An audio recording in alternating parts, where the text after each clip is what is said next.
මං හිතනවා ඔයාලා ගොඩක් සතුටින් පරිස්සමින් ඉන්නවා ඇති කියලා. මං අද ඔයාලත් එක්ක ෂෙයා කරගන්න හිතුනේ මට දැන් ටිකට කලින් හිතුණා අපේ ගේ පොඩ්ඩක් අස් කරොත් හොඳයි කියලා. මොකද හැමදාම ගේ අස් කරන්නේ අම්මානේ. ඉතින් එයාටත් උදව්වක් විදිහට මං හිතුවා අද මං පොඩ්ඩක් අස් කරොත් හොඳයි කියලා. මොකද කාලෙක ඉන්නේ මං ඊයේ තමයි කැම්පස් එකේ ඉඳන් ගෙදර ආවේ. අපිට ලැබෙන සඳා ඉඳන් ලෙක්චර්ස් තියෙන්නේ ඔන්ලයින් මේ තෙල් ප්‍රශ්න නිසා. අද සැටර්ඩේ අද අපේ ආසික අවුරුද්ද දාන ඉතින් මම දැන් ටිකට කලින් තමයි ඒ ගිහින් ආවේ. අපේ මාමලා තාවා යාලා ගෙදර ගියා. ඉතින් මං හිතුවා පොඩ්ඩක් අපේ පල්ලෙහා තට්ටුවේ සාලි අස් කරොත් හොඳයි කියලා. ඉතින් ඒක මං ඔයාලත් එක්ක මේ වීඩියෝ එකෙන් ෂෙයා කරගන්න බලාපොරොත්තු වෙනවා. අපි බලමු මං කොහොමද අස් කරන්නේ, මම හොඳට අස් කරයිද, මං ඔයාලට පෙන්නන්නම් දැන් කොහොමද තියෙන්නේ සහ අස් කරාට පස්සේ කොහොමද තියෙන්නේ කියලා. ඉතින් බලමු මං මේ වැඩේ හොඳට කරයිද කියලා. ඉතින් ඔයාලත් කියන්න ඔයාලත් මෙහෙමද අස් කරන්නේ නැත්නම් ඊට වඩා ඔයාලගේ මොන හරි අයිඩියාස් තියෙනවද? මම ඔයාලට කියන්නම් මම මොකක්ද යූස් කරන්නේ කියලා අස් කරන්න. ඒක මම වීඩියෝ එකකින් කියන්නම්. එහෙනම් අපි යමු අපේ වීඩියෝ එකට. මේ තියෙන්නේ අස් කරන්න කලින්. මේ තියෙන්නේ මම හදාගත්තු කුරුඳු වතුර එක. මම කියන්නම් ඇයි කුරුඳු වතුර එකක් හදාගත්තේ කියලා. හරි මේ තියෙන්නේ අපි හදාගත්තු කුරුඳු වතුර එක. මේක හදාගන්න හරිම ලේසියි. කුරුඳු වතුර එකක් අරගෙන වර්ජනයකට දාලා ඒකට වතුර දාලා අපිට තියෙන්නේ රත් කරන්න. ඒ රත් කරපු වතුර ටික නිවෙන්න ඇරලා මේ වගේ ස්ප්‍රේ බොටල් එකකට අපිට දාගන්න පුළුවන්. මම නම් ගත්තේ ජැනට් එකේ ඉවර වෙච්ච බොඩි ස්ප්‍රේ බොටල් එකක්. ඔයාලට මේ වගේ ඕනම බොටල් එකක් ගන්න පුළුවන්. ඉතින් මම මේ කුරුඳු වතුර එක ඇයි මම හදාගත්තේ කියලා ඔයාලට කියන්නම්. අපි දන්නවා අපේ ගෙදර තියෙන බඩු ඕනම බඩු ඒ කියන්නේ ලී බඩුවක් වේවා. එහෙම නැත්නම් අපේ ගෙදර තියෙන මේන් ඩෝ එක. එහෙම නැත්නම් අපේ ගෙදර පඩිපෙලක් තියෙනවා. පඩිපෙලක ලී වටක් තියෙනවා නම් අන්න ඒක. එහෙම ප්‍රාක් මෙන්න මේ ඕනම එකක් අපි දන්නා මේ වගේ ඩස්ට් එක වගේ තියෙනවනේ නේද? ඉතින් අන්න ඒක රිමූව් කරන්න තමයි මම මේක හදාගත්තේ. හැබැයි හැමදාම ඩේ ටු ඩේ යූස් කරන්න හොඳ නැහැ. මොකද එහෙම කරොත් අර ලී බඩු වල එහෙම තියෙන කලර් එක ටිකක් ෆේඩ් වෙන්න චේන්ජ් වෙන්න බලනවා. වගේම තමයි අර කල්ලම් වගේ හිටින්න පුළුවන්. අර වෙනවම කියලා කියන්නේ නැහැ. හැබැයි අර එහෙම වීමේ අවදානමක් තියෙනවා. අපිත් මේක කියන්නේ අපේ ගෙදරත් මේක මාසෙට පාරක් මාස දෙකකට පාරක් වගේ තමයි යූස් කරන්නේ. මොකද කුරුඳු කියලා කියන්නේ අපි හැමෝම දන්නවා ස්වාභාවික විස බීජනාශකයක්. ඒ වගේම තමයි අපිට චූටි අර ඉන්සෙක්ට්ස් ලව රිමූව් කරන්න මේක පාවිච්චි කරන්න පුළුවන්. ඒ වගේම තමයි මේකේ හොඳ නැචරල් ස්මෙල් එකක් තියෙනවා. ඉතින් අපි අන්න ඒ නිසා මෙන්න මේ කුරුඳු වතුර යූස් කරනවා අපේ ගෙදර තියෙන බඩු ක්ලීන් කරන්න. ඉතින් මම හිතුවා ඔයාලත් එක්ක ෂෙයා කරගත්තත් හොඳයි කියලා. මමත් මේක YouTube වීඩියෝ එකකින් තමයි දැනගත්තේ. ඉතින් දැන් අපි අපේ ගෙදර තියෙන බඩු ඔක්කොම ක්ලීන් කරලා ඊට පස්සේ අන්තිමට කියන්නේ ගෙදර මොක් කරලා මේ ඔක්කොම කරලා අන්තිමට අර සාම්බ්‍රාණි වගේ දෙයක් එහෙම අර ගෙදරටම අල්ලලා එහෙම නැත්නම් හඳුන් කුරක් හරි අර ඒ වගේ අර මොන හරි සුවඳ දෙයක් විශේෂයෙන් මම කියන්නේ සාම්බ්‍රාණි අතරම ගොඩක් හොඳයි ඒක. අද නම් අපේ ගෙදර සාම්බ්‍රාණි ඉවරයි ඒක තිබ්බ පැකට් එක. අන්න ඒ වගේ දෙයක් අර මුළු ගෙදරටම අල්ලලා අර ඒක කරාට පස්සේ අර අන්තිමේදී අර මාරම මේ කාම් වයිබ් එකක් අර හැපි ෆීලිං එකක් අපිට දැනෙනවා. අර මම කියනවා ඔයාලට කරලා බලන්න. අතරම මාරු ඒක මොකද මම කරලා තියෙන නිසා කියන්නේ. අර අපි ඉන්න තැන අපි ලස්සනට අස් කරගෙන අර තියෙන ටික තියෙන අපි ඉන්න තැන තියෙනවන්නේ අන්න ඒ ටික හරිම පිළිවෙලට අස් කරගෙන අර විදිහට අර පොඩ සාම්බ්‍රාණි වගේ දෙයක් අල්ලුවට පස්සේ මේ අතමයි අර මාරු ඒ ෆීලිං එක අතරම මාරු. මම මේක බලන කෙනෙක් නම් කරලා බලන්න. අපි බලමු දැන් කොහොමද මම අස් කරන්නේ කියලා. හරි අපි මුලින්ම එහෙනම් අපේ මේ තියෙන පුටු සෙට් එක තියෙන ඩස්ට් එක කියන්නේ ක්ලීන් කරගමු. එහෙනම් මම මුලින්ම මේ තියෙන පිලෝස් ටික අයින් කරනවා. හරි. එහෙනම් එන්න.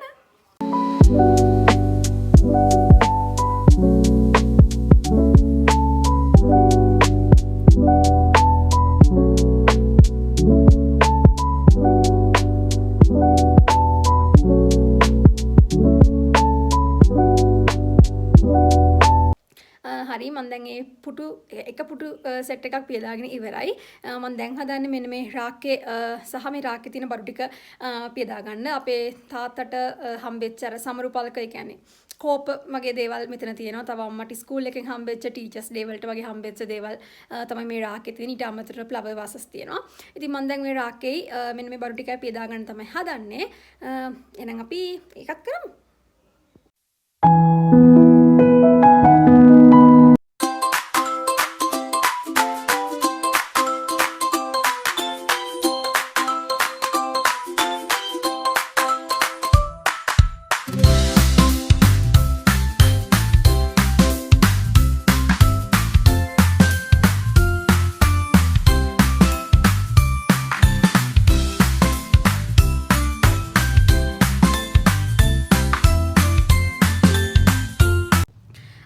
හරි මම දැන් ඒ රාක්කේ පියදාලා ඉවරයි.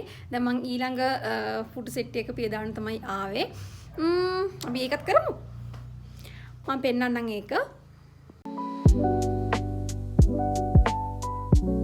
මනරම් මුදුවදන් සවනතට වැසීනේ ඉසනකින් නුඹ සොයන්නේ වී මගේ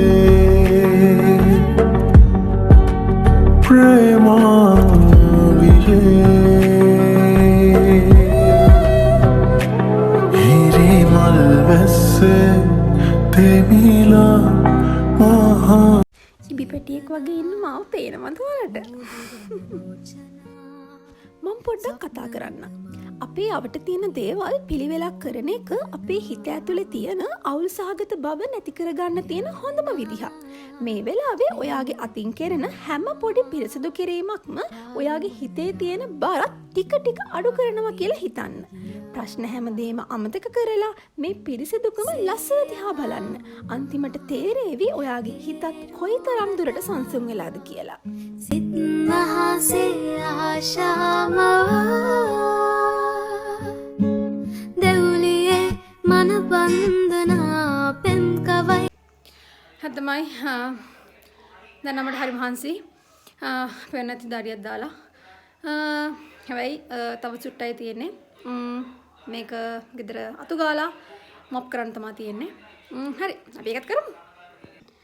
මම වලට පොඩි කතාවක් කියන්නද? මට ඇත්තටම මේ අස්කරනලා මේක මතක් වෙච්ච නිසා තමයි මම මේක කියන්නේ. මෙන්න මේ ෆ්ලවර් වාස්. මේ ෆ්ලවර් වාස් හැදුවේ මම මේක හදන්න හේතුව තමයි මම එලෙවල් ඉවරලා ගෙදර ඉන්න කාලේ මම හිතුවා මොන හරි බිස්නස් එකක් කරන්න අපි හිතනවානේ ඉතින්. අනේ නිසා මම ඉතින් මේකට ඕන කරන බඩු ගෙන්නගෙන මම මේ මල් පෝච්චි හැදුවා. ඒ කියන්නේ අම්මට කියලා සිමෙන්තිත් ගෙන්නගෙන සිමෙන්ති අනලා දාලා ඉතින් මම හැදුවා. ඒ වුණාට මම මේ බිස්නස් එක කරේ නැහැ. ඒ මල් පෝච්චි තව තියෙනවා මේ දෙකක් තව තියෙනවා. ඉතින් ඒව මම අතරම ගෙදර ලස්සනට තිබ්බා අන්තිමට මම මුලින්ම හැබැයි මල් පෝච්චි 10යි හැදුවේ. මොකද මම ඒකයි ක්ලාස් කරා. ඉතින් ඒකත් එක්ක මම මේකට වැඩි අවධානයක් දුන්නේ නැහැ. අර මගේ ආසාවට අර මොන හරි කරලා බලන්න ඕන කියලා හිතුව නිසා තමයි මම ඒ වගේ එකක් පටන් ගත්තේ. මොකද ඒ කියන්නේ මම මේ බඩු ගෙන්න ගත්තේ මම ක්ලාස් කරා කියලා කියවනේ. පොඩියට ගෲප් ක්ලාස් කරේ. අර ඒ සල්ලි වලින් තමයි මම මේ ඕන කරන බඩු ටික ගෙන්න ගත්තේ. ඉතින් ඇත්තටම හරි සුන්දර කාලයක් ඒක. මේ ඉතින් මං කියන්නේ ඔයාලත් මොන හරි ගෙදර ඉන්න කෙනෙක් නම් ඇත්තටම මොන හරි දෙයක් try කරන්න. මොකද මේ ටික මේ බඩු ගෙන්නගෙන මේක හදන්න ඇත්තටම මට රුපියල් 2000ක්වත් ගියේ නැහැ. අපිට ඇත්තටම රුපියල් 2000ක් වගේ ගාණක් එකතු කරගන්න පුළුවන් නේ.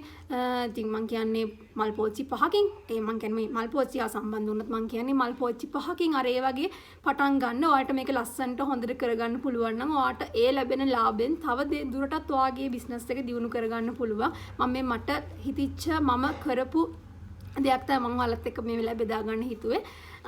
හරි තාස් කරන්න තියෙනවා. මම ගොඩක් දුරට දැන් ඉවරයි. හරි මම ඔයාලට ෆයිනල් ලුක් එක පෙන්නනවා. ෆයිනල් ලුක් එක බලන්න වීඩියෝ එක දිගටම බලාගෙන ඉන්න.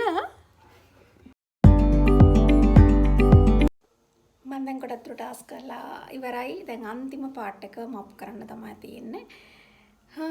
දැන් වෙලාව 6ටත් කිට්ටුයි. හරිම මහන්සි.